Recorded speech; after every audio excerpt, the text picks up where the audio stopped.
En esta ocasión vamos a hablar el tema de deshidratación. Primeramente vamos a ejemplificar los compartimientos que existen en el cuerpo humano, de los cuales el más importante que ha sido definido como el que prácticamente tiene Ya, interacción ¿puedes principal. agrandar un ratito? ¿Puedes agrandar tus diapositivas, Canepa? Ya está, doctora.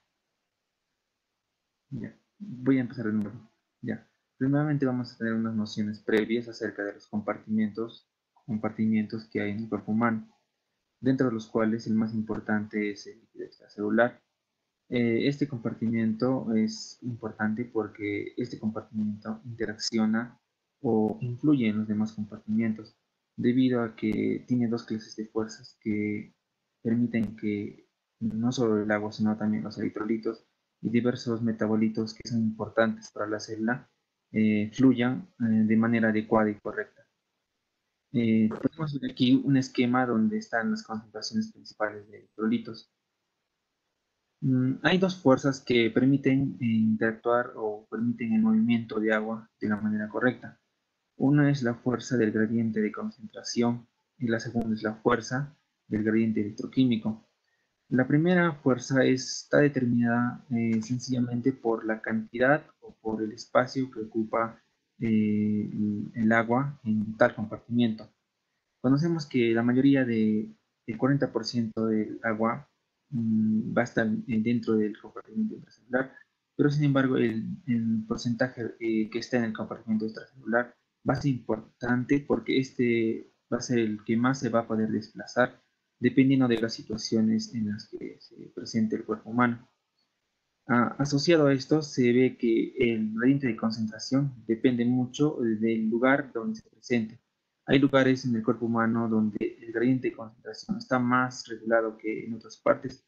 Podemos dar, por ejemplo, la barrera hematocefálica y podemos dar ejemplo en los riñones también, en ciertas, en las asas descendente gruesa, ascendente delgada y otras porciones donde existen también canales estrechos, canales que se juntan y permiten una menor, o sea, un más estricto control del desplazamiento de agua. Y así se vendría a explicar la primera fuerza, la de gradiente de concentración.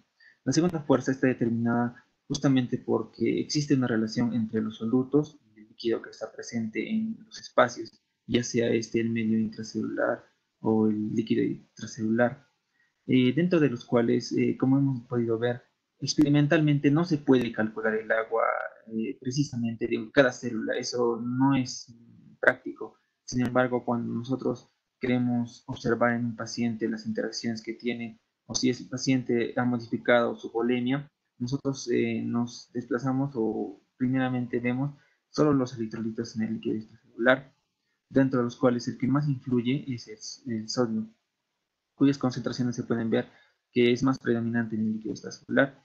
Ahora, este electrolito va a permitir que la segunda fuerza, la fuerza del gradiente electroquímico, esté regulado de manera correcta, porque cualquier cambio en la concentración en milimoles por litro o mil equivalentes por litro va a tener influencia a nivel de la célula.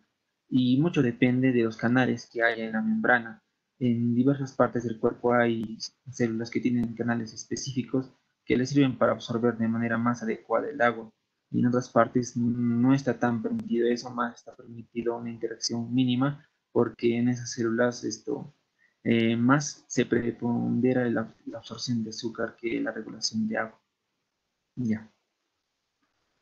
Vamos a explicar a continuación la deshidratación. La deshidratación como un concepto es una entidad clínica que constituye de la contracción o depresión del volumen de líquido extracelular. Eso es definido según la fisiología, pero en la clínica se considera el balance negativo de agua asociado a la pérdida de solutos. Este cuadro clínico puede ser resultante de la interacción de esas dos fuerzas. Una puede ser por la variación en la gradiente de concentración. Esta variación es muy rara de ocurrir, pero puede ocurrir en las hemorragias o cuando se penetran las barreras principales que tiene el cuerpo y el agua tiende a escapar por esas porciones. Pero generalmente en un paciente que no tiene heridas y no tiene sangrado, estas barreras deberían preservarse y no debería haber cambios significativos respecto a la primera fuerza. Sin embargo, la segunda fuerza, del gradiente electroquímico, sí actúa en diversos estados, ya sean estados fisiológicos normales o patológicos.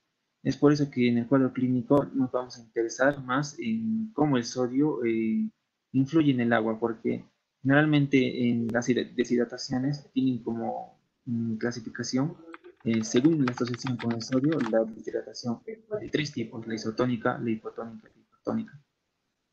Podemos ver que la deshidratación isotónica tiene que tener un rango, y eso se calcula por el balance electrolítico, y en los exámenes se pide y se observa el electrolito sodio en relación con el nivel de volemia. Y podemos ver que se pierden cantidades iguales de agua y electrolito sodio, y esta cantidad tiene que estar variando entre los valores de 130 milimoles por litro y 150 milimoles por litro, que son los que se dan en las pruebas que nosotros mandamos a sacar. En la deshidratación hipotónica se pierde proporcionalmente más cantidad de sales que de agua. El sodio se reduce a menos de 130 milimoles por litro. Esto tiene consecuencias en la membrana celular, pero generalmente vamos a hablar del balance. ¿Hacia dónde va el agua? El agua tiende a entrar dentro de la célula. Esa es su contrarrestación, su medida de contrarrestación y equilibrio fisiológico. En la deshidratación hipertónica se pierde proporcionalmente mayor cantidad de agua que de sales. Esto ocasiona de que los solutos estén más concentrados en otras porciones, y como regla general tenemos para la biofísica que los solutos permiten la tracción de mayor cantidad de agua por sus interacciones que tienen. Es por eso que el agua tiende a desplazarse de la célula, y la célula tiende a ser más flácida en esos estados. Las características de la deshidratación dependen de la proporción del volumen, en cómo varía, en si el porcentaje de sodio se ve reducido o aumentado, y si el porcentaje de agua se ha desplazado a un compartimento que se llama tercer espacio, o si ha perdido por medio de otros mecanismos, por ejemplo la sudoración o las pérdidas gastrointestinales. De eso dependen ambos factores, y vamos a verlos a continuación en las diferentes tablas. Ya. Vamos a exponer aquí los tipos de deshidratación reflejados en la concentración de sodio esférica. Podemos ver que en el paciente el signo clínico, y hemos explicado los niveles de sodio que debe haber, permisivos de sodio, pero podemos ver que la piel tiene dos tipologías: la turgencia y la sensación. ¿Ve? O sea que se puede deprimir muy fácilmente. En el hipotónico es muy pobre y en el hipertónico es preciso, o sea, generalmente es el estado normal. La sensación en el isotónico es seca, en el hipotónico es pegajosa, porque la piel tiende, digamos, al igual que sucede en el líquido pedal, cuando el líquido pedal forma una proporción, una interacción en la membrana acuosa, esta membrana tiende a tener una presión negativa, y es por eso que la piel aquí en el estado hipotónico es pegajosa por la presión negativa que tiene. Como hemos visto en el ejemplo anterior, cuando se realiza el estado hipotónico, la célula prácticamente acumula agua, entonces su interacción agua y membrana es mucho más mayor, y la presión es negativa afuera de la célula. En el estado hipertónico, la posición de la piel, la sensación es gruesa y pastosa, porque la piel generalmente tiende por ejemplo, las células que están en la membrana basal tienden a estar menos cargadas de agua, y generalmente lo que se toca, que constituye la célula, que es todo menos el agua, entonces son la cantidad de proteínas, y se siente como si fuera una masa única y compuesta que se puede percibir en el tacto. En las membranas mucosas vemos el nivel isotónico es seco, también en el hipotónico, pero en el hipertónico tiende a ser más, justamente como hemos visto, tienden las células a excretar menos sus productos, ya que la célula ha perdido mucha cantidad de agua, y el agua, como conocemos, es un medio para muchos procesos metabólicos, y por eso las membranas mucosas son resecas en el estado hipertónico. En el estado mental podemos ver que en el estado isotónico es letárgico, o sea, hay disminución, pero hay conservación conciencia. Sin embargo, en el estado hipotónico, donde se disminuye la cantidad de sodio, el estado entra en coma, no solo porque se afecte el nivel hídrico, sino también porque el sodio es muy importante en muchos procesos, especialmente los nerviosos, y una disminución de la cantidad de sodio impide las conducciones nerviosas y eso se refleja en el estado de coma, que es consecuencia de la deshidratación de tipo hipotónico. El estado hipertónico es irritable, generalmente porque si las cantidades de sodio se han incrementado y la célula tiende a estar en un estrés constante debido a la pérdida de agua que hemos podido ver, ese es el mecanismo que tiene el agua, salir fuera de la célula. Entonces la célula está en un estrés constante y envía muchas señales, y esas señales lo reciben en el sistema nervioso central. Y son los principales motivos por que la persona se siente irritable y está en búsqueda de la hidratación, específicamente en agua. El incremento de la frecuencia del pulso se ve más presentado en el estado hipotónico que en los otros estados. La disminución de la presión arterial también se ve más incrementada. Vamos a ver qué es, porque en el estado isotónico es un estado un poco donde se tiende a variar ambas concentraciones y es más difícil que el cuerpo medie mecanismos para contrarrestarlo que los otros estados en donde la administración de sales, de cloruro de sodio o sin embargo soluciones que sean isotónicas pueden restituir rápidamente al paciente. Ya. Vamos a ver la etiopatogenia de la deshidratación isotónica. En la deshidratación isotónica vemos que las tres principales clases o los más importantes son las pérdidas gastrointestinales, las pérdidas renales, ya sean esas con o sin daño estructural en la nefrona, las pérdidas cutáneas, ya sean producto del sudor y las quemaduras. Las causas de deshidratación isotónica. En las pérdidas extrarrenales podemos tener las gastrointestinales y dentro de ellas tenemos los vómitos, las diarreas y las fistas de succión. El secuestro abdominal, la citis y las peritonitis, que también se conoce como esclerotia al tercer espacio. Y la cutánea por sudor y quemaduras, que al ser una de carácter invasivo, es más bien no está solo interactuando con la segunda fuerza, sino también con la primera, y es más evidente la deshidratación ahí. Dentro de las pérdidas renales tenemos en las enfermedades renales, realmente es por la variación, es porque el riñón en sus conductos tiene bastantes canales, y en las enfermedades renales generalmente de tipo inflamatorio ocurre la destrucción de estos canales en el proceso. Mm, Pueden ser de dos motivos. Una puede ser aguda porque hay ligeros cambios en la administración o la producción de citocinas. Eso puede ser producto acompañado de otros síntomas. En el caso crónico debe ser generalmente tiene una componente genética y una componente de los hábitos nocivos que pueda tener el paciente. También está el tratamiento excesivo con diuréticos. Está aislado de la causa patológica, pero se entiende más y se explica porque los diuréticos tienen acción en diversas porciones de los túbulos y es momentánea su acción, y por eso no es considerada tan patológica, porque se conoce bien. La diuresis osmótica y la glucosuria o el escape de glucosa. La glucosa es un soluto excelente para el agua, entonces la variación de glucosa, al ser un gran soluto, va a atraer de manera más significativa el agua. Pero sin embargo, esta diuresis osmótica ocurre en ciertas enfermedades, no en todas. El déficit de mineralocorticoides, esta es la parte más importante y uno de los cuales vamos a explicar. Es porque estos directamente afectan el estado de hidratación general del paciente debido a que este tipo de hormonas, los mineralocorticoides, están diseñadas generalmente en el cuerpo humano, según su fisiología, para ahorrar o recibir y absorber las cantidades adecuadas de sodio y por ende las cantidades de agua. Es un medio eficaz y esencial para evitar la deshidratación. Es por eso que en las enfermedades donde hay déficit de mineralocorticoides, esta deshidratación tiende a ser severa. Y aquí está justamente la clasificación que hemos hecho del cuadro clínico de deshidratación en el caso de la deshidratación isotónica. La ligera es cuando hay pérdidas de 2% del peso y los síntomas son escasos, solamente sed. En la moderada ocurre una pérdida de 60 a 30% del peso corporal, hay sed, sequedad de la piel y mucosas, hipotensión postural, oliguria, pérdida de la turgencia cutánea, la unificación, náuseas y vómitos que entran en las pérdidas extrarrenales. En la severa, el pérdida de más del 30% del peso corporal, intensificación de los síntomas previos hasta entrar al síntoma de coma.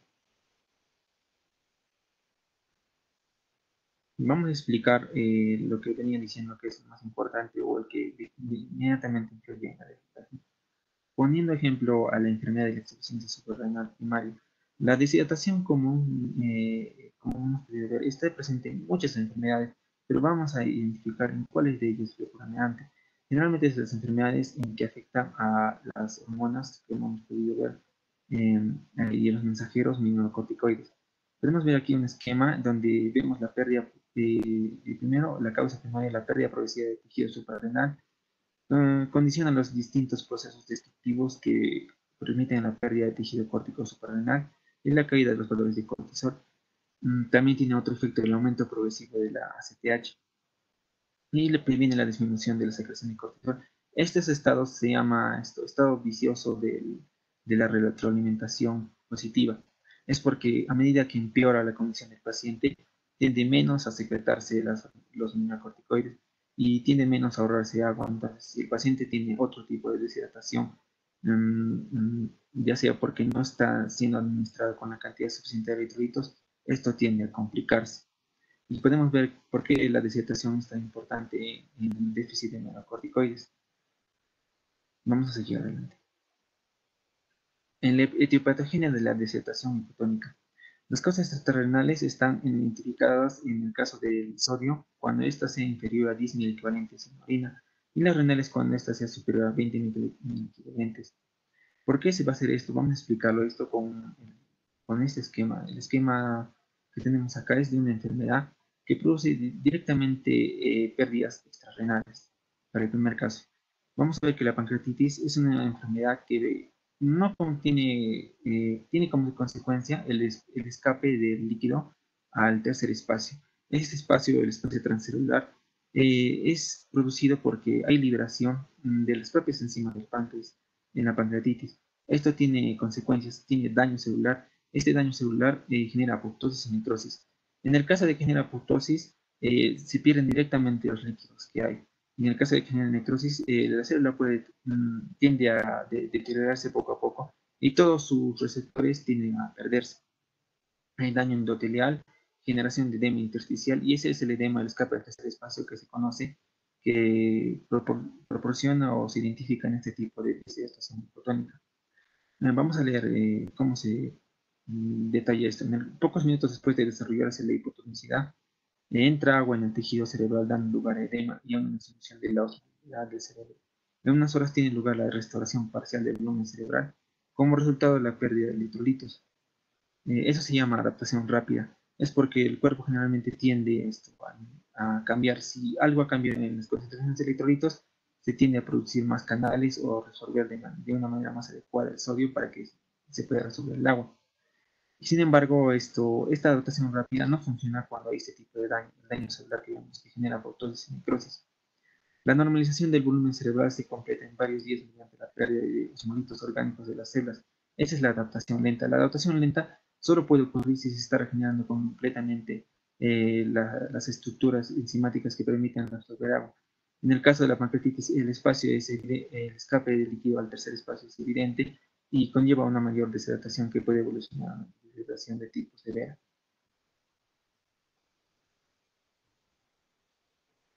Vamos a ver la etiología de la deshidratación hipertónica. Dentro de la etiología está la hipernatremia, como hemos visto. Es cuando la célula en el espacio extracelular tiende a acumularse mayor soluto. Por eso que la célula, al ver que, o sea, el agua, al ver que hay mayor soluto fuera de la célula, esta tiende a ser atraída por ella. Es por una regla de la biofísica. Dentro de ellas podemos ver las causas que son las pérdidas renales también, pero dentro de ellas vemos que son producidas por pérdidas o daño a la estructura interna de la célula y su mecanismo externo. Dentro de ellas tenemos la diabetes insípida y la diabetes osmótica. En las pérdidas gastrointestinales tenemos la diarrea osmótica y la lactulosa, que es otro tipo de clase, se asocia a otro tipo de deshidratación que no tiene mucho que ver con la integración de la segunda fuerza. No tiene mucho que ver el balance en la membrana electroquímico, más tiene que ver con la concentración de agua en diversos espacios. Las alteraciones hipotalámicas, la hipodipsia primaria y la hipernatremia esencial. Estos factores de acá, podemos ver que en el siguiente esquema vamos a ver. Muchos de ellos factores que inducen deshidratación se derivan, como hemos visto, a otros metabolitos. Y en el caso de la hiperglucemia, este metabolito acumulado en el medio extracelular genera deshidratación y eso genera el estado hiperosmolar no cetótico. Es porque generalmente, como conocemos, en los estados de estrés se liberan los cuerpos cetónicos. Esos cuerpos cetónicos tienden a incrementar la cantidad o la presencia de mayores solutos en el medio celular, lo que conlleva más deshidratación, lo que se conoce como redundancia fisiológica de la retroalimentación positiva. Eso conlleva hiperosmolaridad en el medio extracelular y es la causa principal de deshidratación. Y esto está muy relacionado a las alteraciones hipotalámicas porque generalmente tienen mucho control las hormonas que se producen aquí sobre diversos procesos en otras partes del cuerpo, ya sea en la médula suprarrenal y en diversas partes del páncreas y también en el riñón. Esta es la entrada de agua a las células, producto de las convulsiones y la rhabdomiólisis. Aquí tenemos que ver que la membrana es atacada por las toxinas externas que hay, o también es atacada por los cambios rápidos electroquímicos que puede haber. Esto generalmente se otorga por ejemplo, el cerebro es un tejido que reacciona rápidamente al déficit de electrolitos y más aún al déficit de glucosa. Entonces, prácticamente si se modifican en la membrana la entrada de diversos electrolitos y la glucosa en el cerebro, ocasiona que el cerebro intente regular esto perdiendo agua, expulsando agua. ¿Y cómo lo va a hacer? Es porque cuando absorbe la glucosa va a ocurrir un fenómeno que se llama eh, es la sobreestimulación o la hiperestimulación central nerviosa, lo que va a causar que los centros que regulan la hidratación no sean tan importantes, más se va a regular a otros centros para no perder las funciones principales del sistema nervioso. Y eso causa una pérdida de agua. No a nivel general, pero eso se siente más porque hay los signos que vamos a ver a continuación. Hay rigidez nucal, hipertonía, estupor e irritabilidad. Y esos signos están correlacionados a las convulsiones y la rhabdomiólisis. En la retención de sodio y la administración, podemos ver que la etiología de hipertermia, la administración de cloruro de sodio hipertónico o bicarbonato sódico. Conocemos que la medida de tratamiento por la deshidratación es la administración de soluciones isotónicas. Sin embargo, la administración de soluciones hipertónicas, ¿a qué conlleva? A el mayor acúmulo de solutos a nivel extracelular, lo cual explica su pérdida de agua. Y la gestión abundante de sodio que se puede ver en los pacientes con hipertensión. Vamos a explicar otro más. En la diabetes insípida central podemos ver que hay alteración en la parte que está directamente asociada al lumen. Y esta parte tiene unos canales muy importantes llamadas aquaporinas. Estas aquaporinas inmediatamente absorben el agua y permiten reciclar. Y son de muy importancia y han sido investigadas mucho en los últimos años porque estas aquaporinas no reaccionan generalmente a los mecanismos fisiológicos principales, sino a los internos derivados de la interacción de la célula con los segundos mensajeros. O sea, es más difícil alterar este tipo de canales. Y es por eso que en las enfermedades que tienen componentes genéticas como la diabetes insípida central y la nefrogénica, se dañan directamente estos canales y pueden asociar a una deshidratación hipertónica, cuyo tratamiento es muy diferente de todos los que son particularmente para la deshidratación isotónica. Eso sería todo.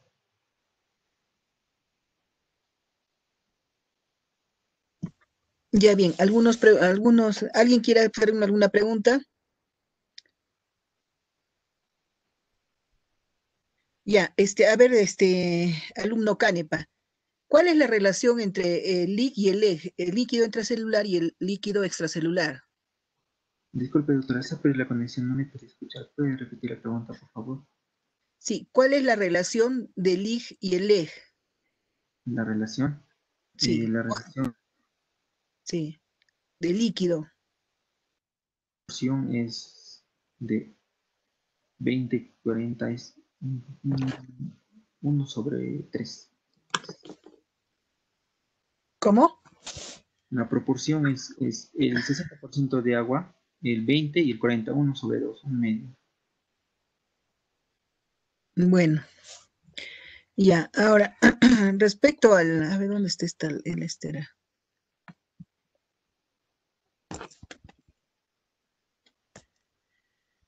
A ver, esta, a ver, ponla la tercera diapositiva.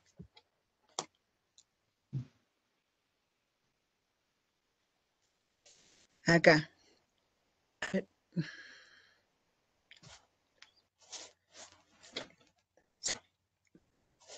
¿Por qué pon la tercera diapositiva? ¿Qué ha pasado? Esta es. Esta es la tercera. No, pero no la. Ah, ya, acá está. Acá, acá me estás poniendo una, de acuerdo a la concentración sérica,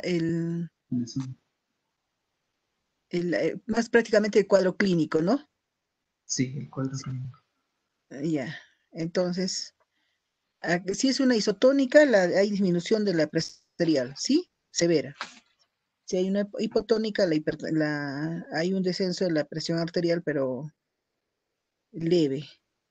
Y si es una hipertónica, ¿también hay descenso de la presión arterial? Mm, los símbolos consideran que no es relevante. Con las cruces, dos agrupadas son más relevantes. Y con las dos cruces nada más es que hay un descenso, pero no es considerable. Ujú. Entonces, ¿hay deshidratación o no hay deshidratación? En la hipertónica hay deshidratación producto del cambio de solutos, pero es una deshidratación aparente. O sea, es una deshidratación que es producto de modificaciones de los solutos y eso se puede corregir más rápidamente que los otros dos estados. Y que el estado, por ejemplo, en el estado de sodio hipotónico se tiene que administrar sí o sí electrolitos. En el estado isotónico se tiene que encontrar la causa primaria y atenuar la causa primaria, porque aunque Ya. podamos... Entonces, ¿cuándo decimos, a ver, entonces, ¿cuándo decimos que una hiponatremia es verdadera?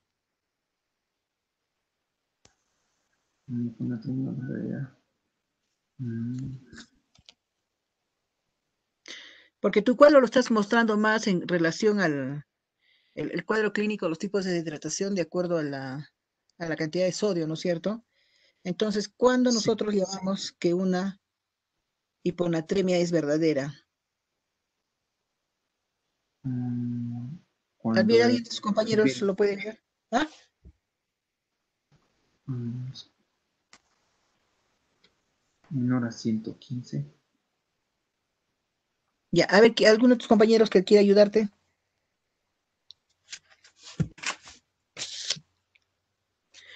Entonces, vamos a llamar que una hiponatremia es verdadera cuando es eubolémica, o sea, isotónica, porque está normal la osmolaridad, ¿ya? A ver, ponte la lámina 5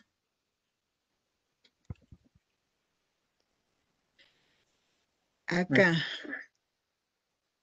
Y acá me pones la etiopatogenia de la deshidratación hipotónica debido a causas extrarrenales y renales, ¿no? Las extrarrenales son cuando en el caso del sodio sea inferior a 10 y Y igual renales cuando es superior. en cuyo caso dice el sodio en orina será superior, ¿qué será la eliminación o la Sí, retención? la eliminación es superior. A 20 mil equivalentes,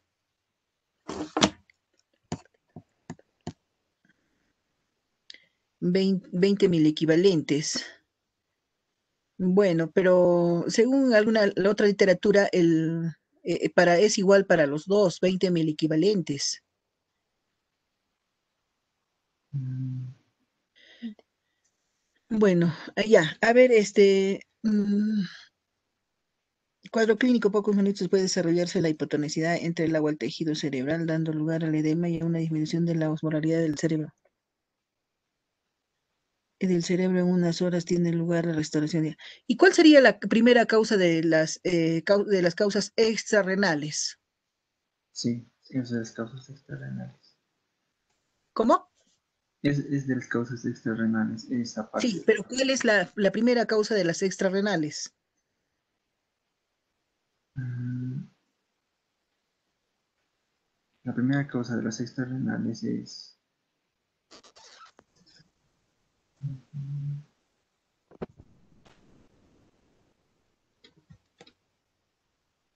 La vez pasada yo les he hecho en clase. A ver, quién sabe? Y hemos hablado, pues, ¿no? Que la pérdida de el punto de corte va a ser las pérdidas extrarrenales o renales mayor o menor, perdón, mayor de 20, perdón, menor de 20. Y en las externales, las primeras causas hemos hablado, pues, las digestivas, ¿no es cierto? Que vienen a ser los vómitos, las diarreas. También pueden ser las cutáneas, que pueden ser por las quemaduras, la sudoración excesiva. Y también hemos hablado que una tercera causa extrarenal son las pancreatitis, peritonitis, bueno, y los traumas y las obstrucciones intestinales, ¿no? Ya, y de las causas renales, tú sabes que las causas renales hay la prerrenal, la renal intrínseca y la posrenal. ¿Cuál de ellas es la más frecuente? para la deshidratación es la prerrenal. La prerrenal, la renal, no, realmente no hay dentro de las causas renales no hay algo cierto sobre cuál es la causa más frecuente. Bueno, ¿alguna pregunta que quieren hacer tus compañeros? A ver, mm, Doctora, sí, quería hacerle una pregunta. En casos de que haya una parasitosis, ¿cuál es la que está más relacionada en los niños? a ver, Canepa. La isotónica, deshidratación isotónica. Sí, pero ¿qué parasitosis? A eso me refería. La más epidemiológicamente, ¿cuál sería la que es más recidiva? Amibiasis. Amibiasis.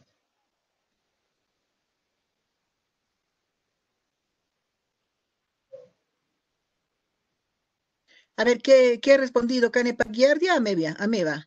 Amiba, sí. Ameba. A ver, ¿te estás conforme tú? ¿Quién preguntó? Generalmente sí suele ser la amibiasis, doctora. Sobre todo en niños, ya que es la más Ya. común. Ya, ¿tu apellido? Aquí ya, doctora. Quilla, muy bien, Quilla. Un puntito para Quilla. Ya, y no es hipovolémica, Quilla. Ya, ¿quién tiene que hacer otra pregunta más? Acá tienen que hablar mucho también acerca de la diarrea producida por el cólera, ¿no? La diarrea producida por el cólera, eso es bueno, eso vamos a hablar en lo que es hiperpotasemia, ¿no? Ya. ¿Quién es el siguiente alumno? Canepa. Presente, doctora. Ya, Ya muy bien. pasa Edgar Cari, Bonilla. pasa. Cari, Sí, doctora. ya, ¿cuál es tu tema? Tu tema es hiperhidratación. Sí, hidratación, doctora. Ya, a ver.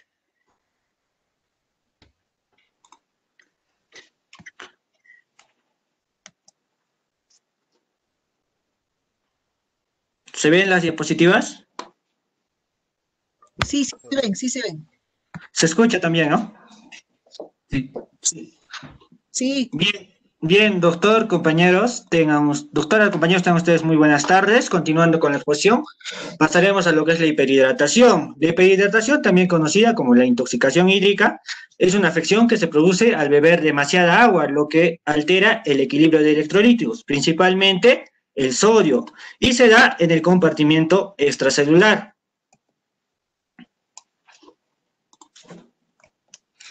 Bien, puede haber la etiología nos dice que se debe a una infusión excesiva de aguas, generalmente el tomar en exceso agua, esta agua sin electrolitos, y también si los riñones pierden la capacidad normal de la excreción de agua.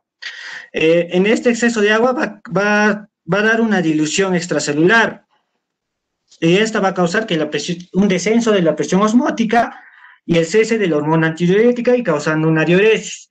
También podemos ver el exceso de la producción de la hormona antidiurética, que va a causar una retención de agua, el descenso de la presión de igual manera osmótica extracelular, el pasaje del agua al intracelular, el aumento del volumen y también el cese de la secreción de la hormona aldosterona.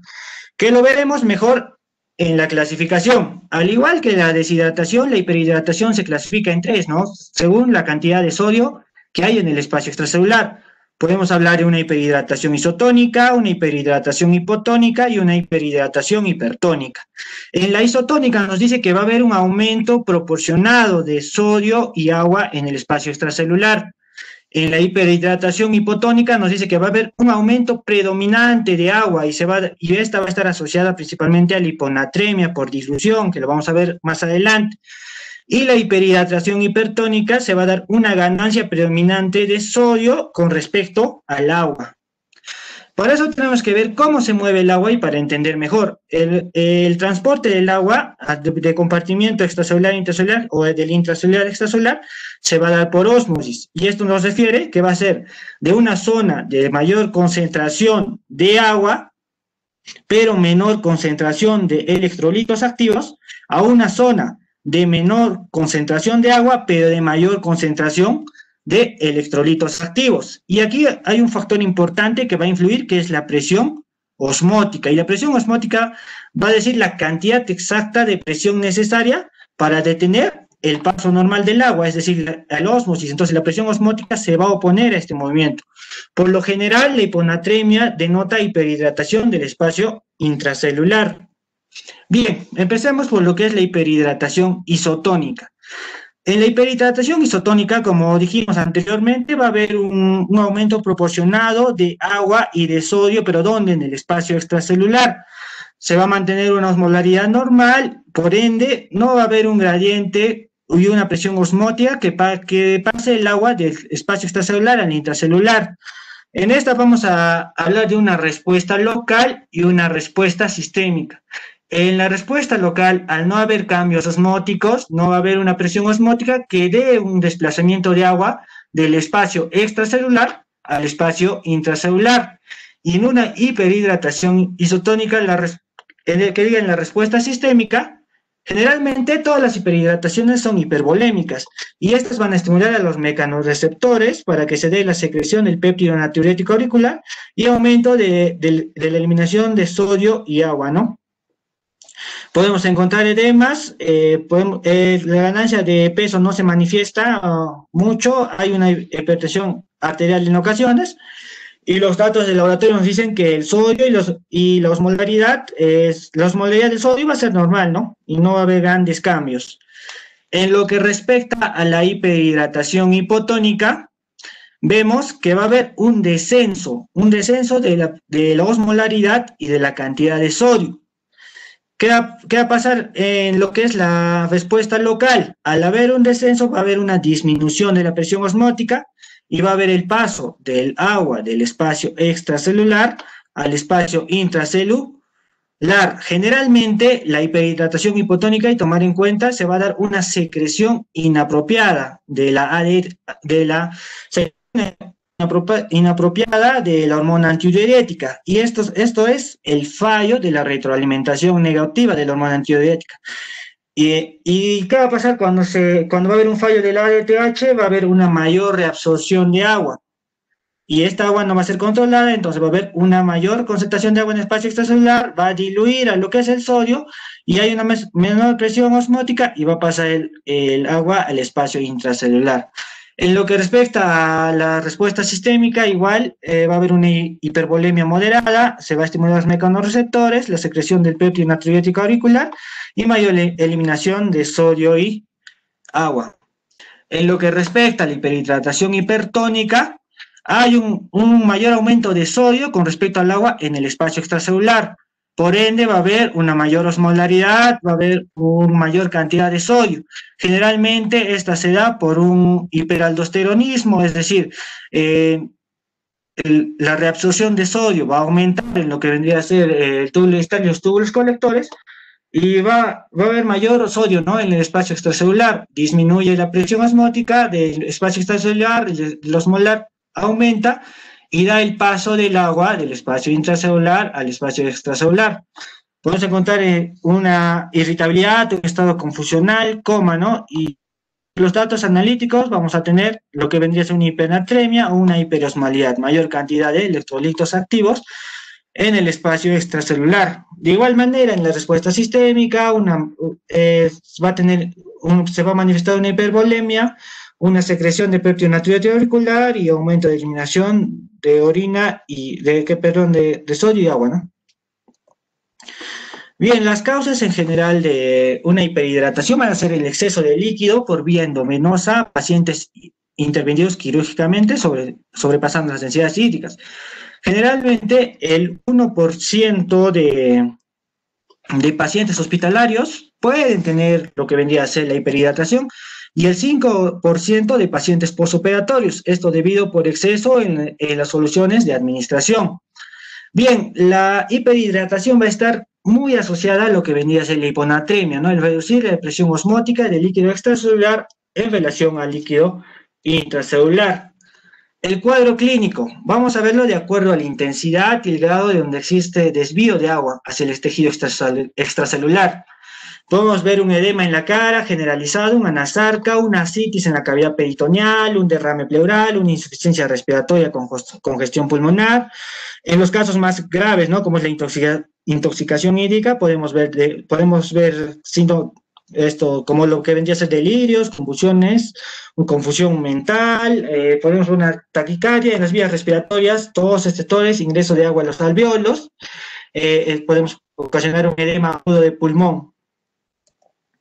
El diagnóstico se basa en detectar los síntomas de hiperhidratación, hiponatremia y osmolaridad plasmática disminuida, más frecuentemente en personas con enfermedades que favorecen el desarrollo de este tipo de hiperhidratación. Generalmente no es muy común la hiperhidratación, ¿no? A comparación de la deshidratación.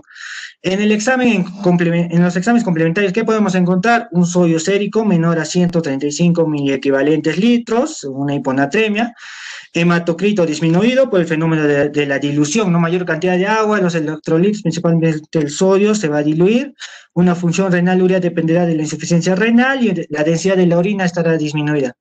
El tratamiento generalmente es solo la restricción de líquidos, ya sea por vía oral o parenteral, y algunos diuréticos de asa por vía parenteral, como la furosemida, ¿no? Bien, como dijimos, la hiperhidratación hipotónica va a ser la que va a estar más relacionada con lo que vendría a ser la hiponatremia. Por el mantenimiento del sodio, ¿no? En el espacio extracelular, sabemos que el espacio celular es el electrolito que se encuentra en mayor proporción. Entre los signos de hiperhidratación intracelular más graves podemos tener náuseas, en los signos digestivos, náuseas, vómitos, anorexia, rechazo al agua. En los signos neuropsíquicos, cefalea, astenia, trastornos de atención, calambres musculares, hipertonía extrapiramidal, signo de Babinski, mioclonias fasciculares. Y en las complicaciones, ¿no? Ya más graves, podría ser un coma profundo, crisis convulsivas, incluso llegar hasta la muerte. Vendría a ser también, la muerte generalmente se da por una patología que es la mielinolisis pontina central. Y eso sería todo.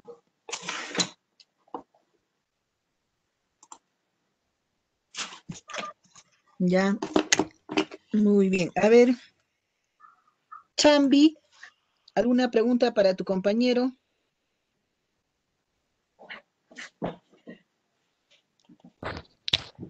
Sí, le estaba presente, aquí estoy. Sí, ¿tienes alguna pregunta para tu compañero? No sabría repetir esa parte de los signos clínicos que más relevantes en una hiperhidratación. Ya. Generalmente, como les decía, ¿no?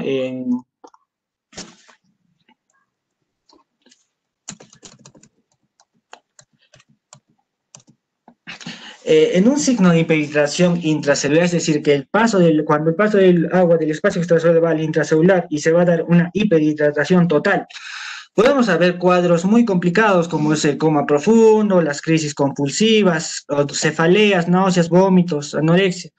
Y esto va a ser por la falta, ¿no? Por el exceso de agua, generalmente en el espacio extracelular va a diluir electrolitos como el sodio, y generalmente lo que es el cerebro y las neuronas cerebrales, hay una sensibilización a grandes cambios. Es decir, si una hiponatremia se da el tratamiento con soluciones salinas, pero se da en cortos tiempos, entonces puede haber una alteración en lo que vendría a ser estas neuronas, Ya, más que ahí todo una nomás, ahí nomás. mielinización.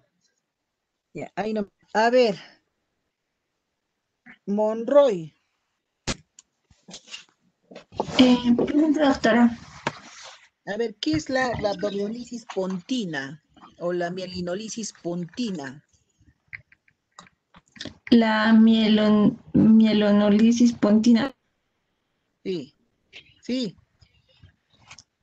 Ya, es un trastorno que se describe mayormente en los pacientes alcohólicos y esta consiste en una desmielinización de la sustancia blanca.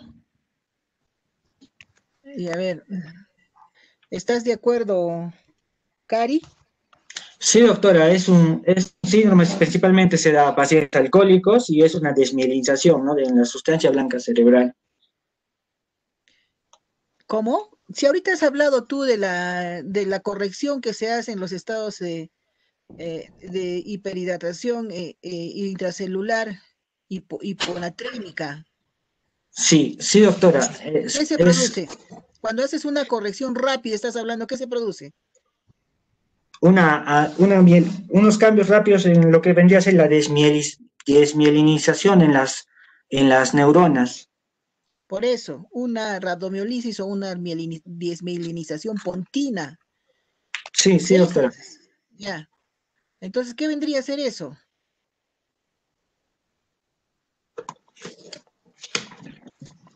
A ver, ¿quién sabe? Hiponatremia, doctora. No, aquí llamamos la desmielinización pontina o la rhabdomiolisis pontina. A ver, ¿quién sabe? Es cuando se hace, tu compañera ha dicho, pues, la corrección de la deshidratación hiponatrémica. Tiene que hacerse, la deshidratación hipernatrémica tiene que hacerse lentamente. No no se le puede aumentar rápido líquidos y electrolitos, sobre todo los electrolitos. Tiene que hacerse en forma lenta y tiene que incluso hacerse hasta 48 horas. Eso es muy diferente a la corrección del potasio que hemos hecho, que lo podemos hacer en 2 horas, ¿no? Incluso hasta 5 bolos, ¿no? No, en cambio la corrección de la hiponatremia y de la hipernatremia debe hacerse lentamente, ¿ya? A eso va tu compañero. Entonces, a ver, nuevamente, a ver, para Cari, ¿ya has entendido? Sí, doctora. A ver, ¿qué has entendido? Que hay una desmielinización y esto se debe principalmente a esto, ¿no?, a dar una solución salina o electrolitos de rápida, es decir, que el tratamiento sea rápido y esto causaría una mielinización en los descensos principalmente menores de 48 horas. 48 horas. Ya. ¿Quién sigue? Casa. Doctora, eran 2 exposiciones prohibidas. Ya, 2 exposiciones nomás, ¿no? Muy bien. Ahora Sí. pasamos, ponlo el caso clínico y empezamos.